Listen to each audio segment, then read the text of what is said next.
Republicans Joe Borelli, Ari Kagan, and Vickie Paladino all serve on the New York City Council, and they all join me now. Joe, start with you. Look, we leave homeless veterans who, mind you, fought to defend our freedom. We leave these folks on the streets homeless to defend for themselves. Yet we are bending over backwards to accommodate these migrants who we owe nothing to. Why?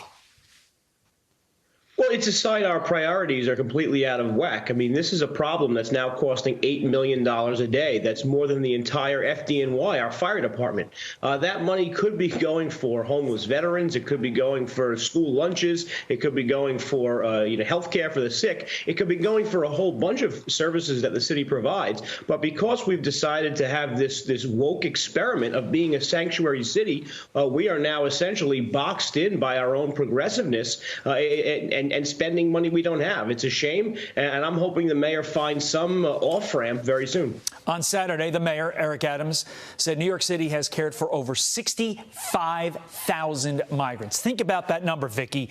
Why are we forcing taxpayers to fund people from other countries when you know as well as I do we have a ton of unmet needs right here in the Big Apple for the taxpayers who are paying for all this? This is very discouraging.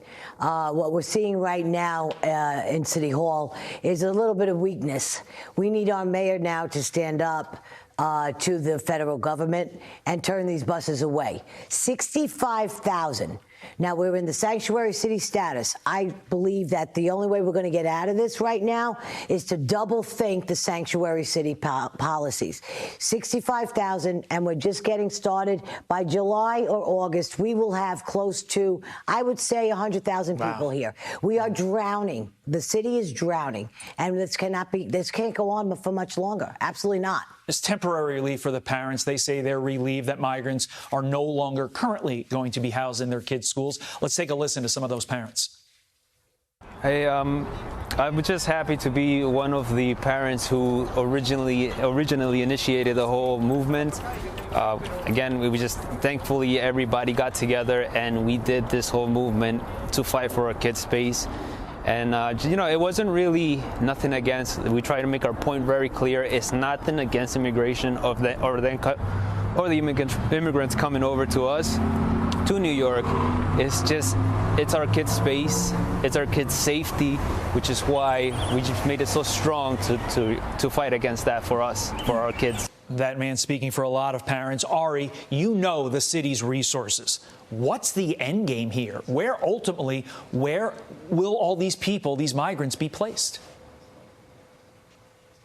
There is no end game. I constantly hear from Office of Emergency Management, from City Hall. All options are on the table. Situation is fluid. Everything can change.